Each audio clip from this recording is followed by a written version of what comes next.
सबै सदस्यहरूलाई साँची राखी निम्न प्रतिज्ञा गर्दछु।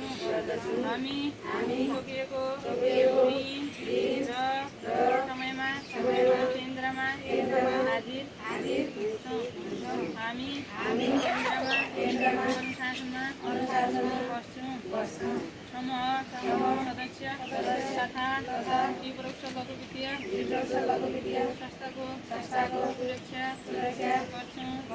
विपरोक्ष लघु वित्तीय संस्थाबाट लिएको कर्जाको सही सदुपयोग गर्छौँ।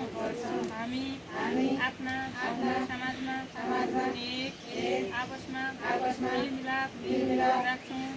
कसैलाई आपद विपद परेमा सहयोग गर्छौँ। हामी हाम्रो समूह आबद्ध तथा केन्द्रका कुनै सदस्यले कर्ज नतिरे सबै मिलेर तिर्छौँ। भयो है प्रार्थना।